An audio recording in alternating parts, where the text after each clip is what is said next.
스카이드 학생 여러분 안녕하세요. 사계국어 내신팀의 윤관수 선생입니다. 오늘 우리가 같이 공부해볼 작품은 조성기의 창선가미록이라는 소설입니다. 먼저 제목의 의미를 좀 알아둬야겠는데요. 창선할 때 선자가 착할 선, 다시 말해 착한 일을 발휘해서 감의, 사람들을 감동시킨다라는 얘기입니다. 다시 말해서 어떤 착한 사람의 행동이 다른 사람을 감동시키는데 누구까지 감동시키냐면요, 자신을 괴롭혔던 악인까지도 감동시키는 그런 얘기가 나와 있는 소설이 바로 창선가미록입니다. 자, 여러분 창선가미록을 공부할 때요, 일단 아까 얘기한 대로 착한 일을 통해서 사람들을 감동시킨다, 이것과 관련된 한자성어를 얘기하자면요, 권선징악이 되겠죠. 권선징악, 착한 일을 권하고 악을 징벌한다 라는 얘기인데요. 그런데 이 소설은요, 물론 그 착한 사람을 괴롭히는 나쁜 사람이 나오는데 그 사람이 파멸하는 게 아니라 자기 잘못을 뉘우치고 같이 착한 사람이 됩니다. 이것과 관련된 한자성어 개과천선이 되겠죠. 개과천선. 그러니까 그 착한 사람의 행동이 악인까지도 감동시켜서 결국 그 사람을 성품을 바꿨다라는 거 알아두시면 되겠고요. 그리고 이 창선가미록은요, 대표적인 가정소설입니다. 한 가정 내에 일어나는 일을 다룬 소설인데요. 근데 여러분들, 우리나라 가정소설, 고전소설 중에 가정소설은 대부분 뭐를 다루고 있냐면요, 여기서 계모, 그리고 본처의 자식 간의 갈등을 다루고 있는 내용이 많이 있죠. 장화홍련전 같은 경우가 대표적이 되겠죠. 그리고 여기서 본처와 첩간의 갈등, 사시남정기가 대표적인 사례가 되겠죠. 그런데 이 창선가미록은 이 두 가지 요소가 모두 드러나 있는 가정소설입니다. 그리고 이 창선가미록을 좀 공부해 본 친구들은요, 좀 짜증나는 게 뭐냐면은 인물 관계가 굉장히 복잡합니다. 그 이유 중에 하나가 뭐냐면요, 보통 남편 한 명, 부인 한 명이면 좀 나을 텐데 옛날엔 일부 다처제가 있었죠. 그러다 보니까 여기서 부인이 여러 명이고 여기서 누가 태어나고 하다 보니까 가족 관계가 굉장히 좀 복잡한 그런 작품이거든요. 그래서 이 작품은 가족 관계를 먼저 간단하게 얘기하고서 좀 진행해 보도록 하겠습니다. 인물 관계도 나왔는데요, 여기 한번 같이 봐주실까요? 먼저 이 집의 아버지는 화욱이라는 사람인데요, 화욱은 심씨, 요씨, 정씨라는 세 부인을 뒀습니다. 자, 옛날에 일부 다처제가 있었으니까요. 그리고 성부인은요, 여기서 화욱과 성부인, 그 뭐 부인이 또 있는 거야? 그런데 남매입니다. 남매인데요, 여기서 성씨의 부인이다 그래서 그냥 성부인이라고 붙였는데 화욱과 성부인은 남매 사이입니다. 그러니까 누나와 남동생 이렇게 알아두시면 되겠고요. 그리고 세 명의 부인을 뒀는데, 화욱은 먼저 죽습니다. 그리고 심씨, 첫째 분이 심씨고요. 심씨가 화욱과 결혼해서 화춘을 낳는데요, 이 심씨와 화춘이 이 소설에 등장하는 악인입니다. 이 착한 사람을 굉장히 괴롭히는 나쁜 사람이에요. 그리고 요씨라고 있는데 이 요씨는 또 나중에 죽게 되는데 화빙선이라는 딸을 낳게 되는 얘는 좀 긍정적 인물입니다. 자, 그리고 정씨가 화진을 낳게 되는데 이 화진이 바로 이 소설의 주인공입니다. 그리고 정씨도 화진을 낳은 뒤 얼마 뒤에 죽게 되고요. 자, 그러니까 여기서 이 소설의 주된 내용은 이 심씨와 화춘, 큰아들 화춘이 화빙선과 화진, 특히 화진을 굉장히 괴롭혀요. 근데 여기서 또 화진은 또 부인이 두 명입니다. 윤부인과 남부인이 있고요. 그리고 이 화춘도 부인이 두 명인데 사실 여기서는 차이점이 뭐냐면요, 화진의 부인 두 명, 윤부인과 남부인은 사실 정식 부인이고요. 화춘은 임소저라는 이제 정식 부인이 있었는데 이분이 정말 성격도 좋고 착한 사람인데 문제는 얼굴이 좀 못생겼어요. 그래서 얼굴은 좀 예쁘지만 좀 사가지가 없는 그런 조씨를 첩으로 들이게 되는데 이 여자도 좀 나쁜 여자입니다. 나중에 내가 이 집의 큰 며느리다 하고서 윤부인과 남부인을 괴롭히는 그런 내용이 나오거든요. 자, 물론 여기서 윤부인, 남부인 다 긍정적 인물이고요. 자, 일단 여기서 전체적인 가장 큰 대립은 화진. 여기서 일단 이거 알아두시면 되겠습니다. 주인공은 화진이고요. 화진과 심씨와 화춘 간의 대립이라고 보시면 되겠습니다. 화진이 선인이고요. 심시와 화춘이 악인입니다. 근데 아까 창선감의록이라고 얘기했죠. 창선감의록. 여기서 이 화진의 착한 행동으로 인해서 심시와 화춘 같은 악인이 감동하고 그리고 자기의 잘못을 뉘우치는 개과천선한 내용이 나온다는 게 바로 이 창선감의록의 주된 내용입니다. 자, 그럼 여기서 줄거리를 한번 같이 좀 보도록 할게요. 전체 줄거리. 자, 병부상서 화욱은 이 집 그 아버지죠. 신부인, 요부인, 정부인 등 부인 셋이 있었는데 요부인은 여기서 빙선을 낳고 일찍 죽었고 정부인이라는 아들 진, 여기서 진이 화진이죠. 화진 매우 영특했으나 장성하기 전에 정부인이 죽어요. 신부인이 나온 신부인이 심씨, 아들 추는 이복 형제 가운데 그러니까 여기서 화진, 화춘, 화빙선이 그 남매들이죠. 형제 관계인데 이 추는 맞이었으나 사람들 및 용렬에 좀 나쁜 사람이에요. 뭐 속은 좀 약간 밴딩 속 같고 좀 잔인한 면도 있고 멍청하기도 하고요. 자, 그런데 화욱은 지인을 편애하여 왜? 이 화진이 똑똑해요. 그리고 착해요. 그럼 당연히 좋아하겠죠. 그러니까 신부인과 춘이 이 질투를 해서 화진을 계속 괴롭히는 거예요.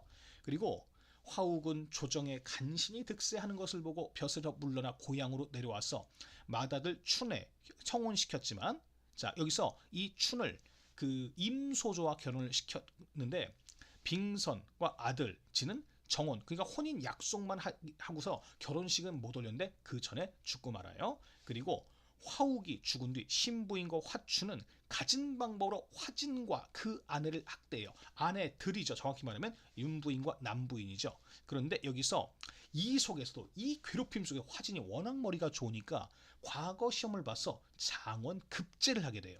그러니까 이 화춘이 이걸 축하해 주겠어요? 내가 괴롭히는 놈이 과거 급제를 내? 더 배가 아파서 더 괴롭히죠. 그래서 여기 나오죠. 동생의 출세를 시기하던 화춘이 불량배 결탁해서 화진이 윤리와 기강을 어지럽혔다는 이유로 모하면서 귀양을 가게 만들어요.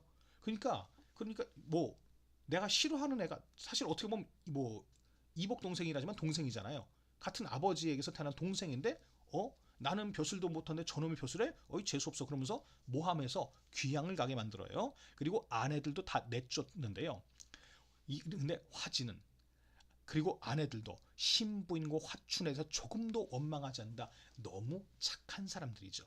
자기를 이렇게 곤경에 빠뜨리게 돼도 한 번도 싫은 소리 한 적도 없고요. 응? 그걸 뭐 여기서 원망하지도 않고요. 정말 착한 사람들입니다. 근데 여기서 화진이 유배지에서 도사를 만나서 병소를 배우는데 여기서 이 나라의 해적이 나타나거든요. 화진이 여기서 백의종군은 이제 그 일반 병사로 가서 해적을 토벌해 공을 세워요. 그래서 화진의 능력을 인정한 조정에서 화진에게 높은 벼슬을 내리죠. 자, 그리고 화진이 남방을 평정 개선하자 천자는 진국공 더 높은 벼슬을 내려요.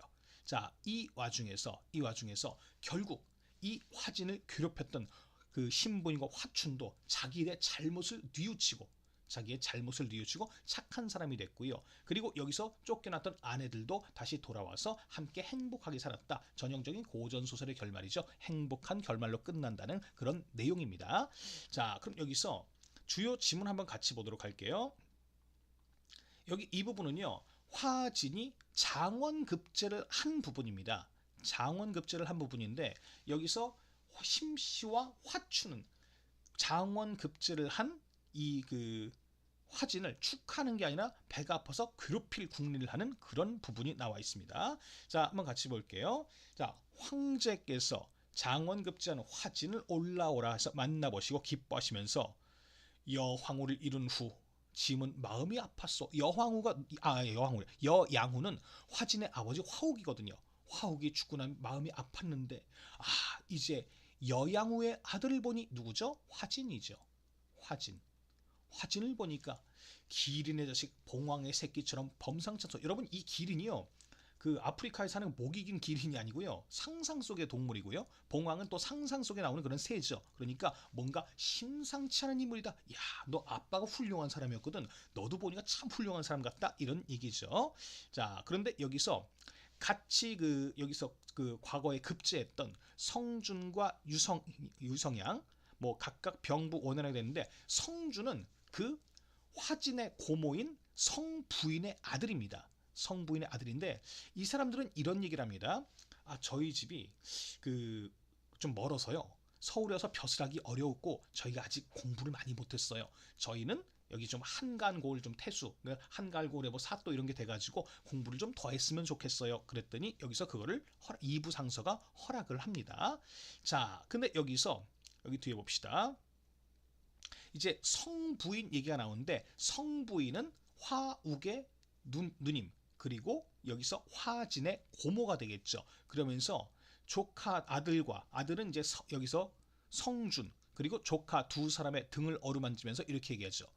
너희들이 모두 고아로자라 이렇게 출세했구나. 자, 사실 화진은 아버지 돌아가셨죠. 그리고 친어머니인 정씨도 죽은 상황이죠. 그러니까 이제 고아나 다를 바 없잖아요.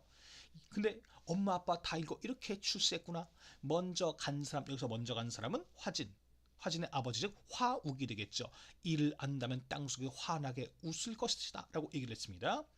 자, 두 사람이 흘리는 눈물이 자리를 적시고 성부인이 윤부인과 남부인에게 여기서 뭐 조정 대신 어머니 부인에 내리는 명부에 직첩을 줬다. 그러니까 이게 뭐 그 관리들의 부인한테 주는 어떤 그런 뭐 그 징표 같은 걸 줬다는 얘기했죠. 그리고 잔치를 열었는데 문제는 여기서 한림이 슬프게 우는 소리가 밖까지 들렸대요. 자, 여기서 잠깐 지금 화진이 장원급제를 했잖아요. 그래서 가족들이 모여서 파티를 하고 있어요. 근데 여기서 한림이 슬프게 울었대요. 왜 그럴까? 여기 보니까 이런 얘기를 하죠. 아, 효자는 슬픈 일이 있어도 부모를 그리워하고 기쁜 일이 있어도 부모를 그리워하니 그 슬픔은 언제 사라질까? 아, 그러니까 여기서 이 화욱은요. 아, 화진이죠. 화진은 내가 장원급제를 하니까 엄마 아빠가 너무 보고 싶은 거예요. 엄마 아빠가 지금 살아계신다면 얼마나 기뻐하실까 이 생각하니까 너무 슬픈 거예요. 근데 여기서 중요한 거, 그 슬픔은 언제나 사라질까? 이거 누구 생각이죠? 서술자의 생각이죠. 서술자가 중간에 끼어들어서 이렇게 자기 생각을 하는 걸 우리는 서술자의 개입이라고 합니다. 그런데 이때 지금 잔치를 벌이고 있는데 심씨 모자는 심씨와 화춘 부정적 인물이었죠. 나쁜 사람들이죠. 한림의 급제 소식. 자, 여러분 여기 잠깐 고전 소설을 우리가 좀 어렵게 생각하는 부분이 뭐냐면요. 고전 소설은 인물에 대한 호칭이 자꾸 바뀝니다. 그러니까 화진이면 처음부터 화진 그러면 되는데 갑자기 이 사람이 뭐 과거 급제를 하거나 이렇게 하면은 인물의 호칭이 바뀌고 나중에 벼슬이 올라가면 호칭이 또 바뀌어요. 여기 한림 나오죠. 여러분 한림은 한림 학사의 준말인데 보통 과거에 급제한 사람을 지칭하는 말입니다. 여기서 한림은 화진을 의미하는 겁니다. 다시 말해 화진이 과거에 급제했다. 그것도 장원이다 얘기 들으니까 배가 아파서 문을 닫고 나오지 않았다 질투를 하는 거죠. 근데 화춘의 부인 임씨는 앞치마를 들고 손수 진수성찬을 마련하면서 한편은 슬프기도 했지만 왜? 자기 남편은 별 볼 일 없거든요. 근데 여기서 어떻게 보면 자기 그 남편의 동생은 벼슬 하니까 좀 안타깝기도 했지만 그래도 기쁜 표정으로 정성을 다했다. 그럼 이 임씨는 화춘의 부인이지만 이 사람은 나쁜 사람이라고 보기는 어렵겠죠. 자, 성부인도 그 모습을 보고 칭찬을 했대요. 근데 여기서 성태수가 이제 행장을 차려 임소가 뭐냐면 부임지예요. 이제 성태수는 또 누구냐면은 성준이에요. 성부인의 아들이에요. 성부인의 아들인데 이제 부임지에 가려고 하는데 어머니를 모시고 가려고 하죠. 근데 여기서 자, 성준의 어머니는 성부인이거든요. 그리고 성부인은 화진의 고모거든요. 근데 여기서 성준이 엄마 태수됐으니까 엄마 모시고 부임지 같이 갈게요라고 했는데 성부인이 이런 말을 합니다. 춘희와 그 어미가 그 어미는 누구죠? 심씨죠. 성품이 포악하니 화진 부부는 내가 없으면 아마 목숨을 부지할 수 없을 게야. 너는 요씨만 데리고 가라. 이 늙은 어미는 아들을 위해서 죽은 동생의 부탁을 저버릴 수 없구나. 무슨 얘기냐면은 여기서 아들한테 이런 얘기를 해요. 야, 근데 있잖아. 내가 이 집을 떠나면은 화춘하고 심씨가 화진을 괴롭힐 거야. 왜냐하면 내가 있으면 그래도 내 눈치를 보고 이제 못 괴롭힐 텐데 나 없으면 마음 놓고 괴롭힐 거 아니야.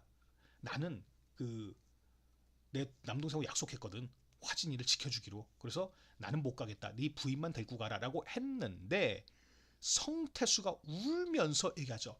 어머니, 아니 이게 무슨 소리예요? 제가 왜 공부를 했는데, 내가 누구 때문에 공부를 했는데요? 어머니 모시려고 내가 열심히 공부해가지고 태수가 됐는데, 아니 부모를 못 모셔? 아, 그런 법이 어딨어요? 그러니까 여기서 뭐 이런 얘기하죠. 그리고 이제 형옥도, 형옥, 여기서 형옥은 또 누구냐면 화진이에요. 화진. 화진. 화진도 급제해서 벼슬 하게 되면은 두 재수씨, 여기서 두 재수씨는 뭐냐면 윤부인하고 남부인이 되겠죠. 윤부인하고 남부인 데리고 떠날 텐데, 응? 숙모님, 그리고 여기서 숙모님은 또 누구냐면은 여기서 심씨가 되겠죠. 심씨. 결국 이 사람들, 그러니까 화진이가 벼슬에서 부임직하면 다 이제 흩어지게 된다. 근데 못 괴롭힐 거다. 그리고 서울과 시골 떨어지는데 어떻게 괴롭힐 거냐. 그리고 설사 만약 분란이 있어도 재수씨, 그러니까 화진의 두 명의 부인, 윤부인, 남부인은 현명한 사람들이거든요. 그러니까 잘 보살필 거예요. 걱정하지 마시고 소자의 마음을 헤아려 주십시오. 그리고 여기서 보자. 부인은 그래도 듣지 않았다. 성부인은 아니야. 심씨하고 화춘이 되게 잔인한 애들이거든. 가만히 있지 않을 거야 라고 했더니 한림이 눈치를 채고, 한림, 여기서 또 한림은 누구라고요? 한림, 여기서 화진이죠. 화진은 굉장히 착한 애죠. 그러니까 이 화진은 아는 거예요. 고모가 나 때문에 못 떠나는 걸 아는 거예요. 그래서 여기서 성분에게 그냥 떠나시라고. 그러니까 무슨 얘기냐? 고모, 전 괜찮아요. 제가 알아서 할 수 있어요. 그러니까 여기서 성준이 따라가세요. 제 일은 제가 알아서 할게요. 아, 너무 착한 아이죠. 그랬더니 성부인이 눈물을 흘리며 허락했다. 근데 여기서 이렇게 얘기하네요. 아, 이제부터 효자의 고난이 이루 말할 수 없겠구나. 자, 결국 여기서 화진을 보호해주던 유일한 방패막이 사라졌어요. 그럼 분명히 뒤에 이어질 내용은 뭘까요? 화춘과 심씨가 화진이, 그리고 화진의 두 부인을 괴롭힌다는 그런 내용이 나오겠죠. 조물주의 의도는 무엇인가? 아, 이제 화진이 큰일 나서 어쩌면 좋아? 서술자가 또 개입해서 뒤에 이어질 내용을 암시하고 있습니다. 알겠죠? 자, 뒤에 이어질 내용은 맞아요. 화춘과 심씨가 화진을 막 괴롭히고, 아까 얘기했죠. 화춘은 자기 동생이지만 나는 벼슬 못하는 이놈 벼슬한 게 보기 싫어가지고 누명을 지어서 귀양을 보내버려요. 하지만 화진은 누구도 원망하지 않고 나중에 나라에 공을 세워서 다시 벼슬에 복귀하고, 그리고 이 나쁜 사람들은 자기 잘못을 뉘우치고 함께 행복하게 산다. 그런 내용입니다. 아시겠죠? 자, 그럼 핵심 정리를 한번 같이 가보도록 할게요. 자, 갈래 고전소설, 가문소설, 다른 말로 가정소설이라고 하죠. 그리고 도덕소설, 착한 사람이 나쁜 사람들을 감동시킨 이야기니까요. 그리고 교훈적, 여기서 착한 사람은 복을 받아 나쁜 사람 벌 받아, 권선징악, 개과천선을 다루고 있고요. 그리고 많은 우리나라 고전소설의 배경이 중국을 배경으로 하고 있거든요. 이 소설도요, 중국 명나라를 배경으로 하고 있습니다. 근데 고전 소설 중에 우리나라 소설인데 왜 이렇게 중국을 배경으로 하는 경우가 많냐면요, 좀 자유로운 표현을 위해서 그런 것입니다. 예를 들어서 뭐 왕이 뭐 어디 뭐 피난을 가고, 뭐 왕이 막 쫓겨나고 이런 얘기 나오는데, 만약에 우리나라 임금이 쫓겨나는 거 나오면은 좀 그렇잖아요. 그러니까 이제 중국 대륙으로 배경으로 하면은 아, 우리나라 얘기 아니고요, 이거 중국 얘기예요. 좀 자유로운 표현이 가능하겠죠. 그래서 우리나라 고전 소설 중에는 중국을 배경으로 하고 있는 소설이 많다는 거 알아두시고요. 자, 그리고 주제는 충효 사상의 고치와 권선징악, 권선징악 이게 주제가 되겠고요. 그리고 특징 볼게요. 교훈적 주제. 그 교훈 두 가지를 굳이 얘기하면은 첫 번째는 효죠. 효. 이 화진이는요, 사실 심씨는 자기 친엄마가 아니잖아요. 엄밀히 말하면 계모잖아요. 그런데 자기 어머니처럼 지극정성으로 모셔요. 자기를 그렇게 괴롭혀도 절대 원망하지 않아요. 그리고 나중에 여기서 무술을 하고 병법을 배워가지고 나라에 큰 공을 세우죠. 충을 세우고요. 그리고 가족 관계가 굉장히 복잡하죠. 그 첫 부분에 그 무슨 도표 같은 거 같이 봤죠? 하지만 구성은 치밀하다는 게 이런 게 특징이 되겠습니다. 자, 그럼 이제 OX 문제를 한번 같이 보도록 할게요. 1번 볼까요? 이 소설은 일부 다처제가 있었던 사회 배경으로 쓰여진 소설이라 맞는 말이죠. 일단 화욱, 아빠 화욱도 여기서 심씨, 요씨, 정씨 3명이 있고요. 그리고 화진도 윤부인, 남부인, 부인이 2명 있습니다. 자, 그 다음에 2번 성부인은 화진이 자기 아들보다 높은 벼슬을 하게 된 걸 질투하고 있다. 아니죠. 자기 아들이 벼슬을 못하는데 그걸 질투한 건 심씨죠. 성부인은 화진이 고모잖아요. 이렇게 얘기하잖아. 니들이 고하로 자라서 이렇게 잘 됐으니 얼마나 기쁜지 모르겠다 라고 얘기하죠. 얘는 X가 되겠고요. 3번 화지는 시련 속에서도 효를 실천한 인물 맞는 말이죠. 심씨와 화춘의 괴롭힘 속에서도 그 효를 실천하는 그런 착한 인물이고요.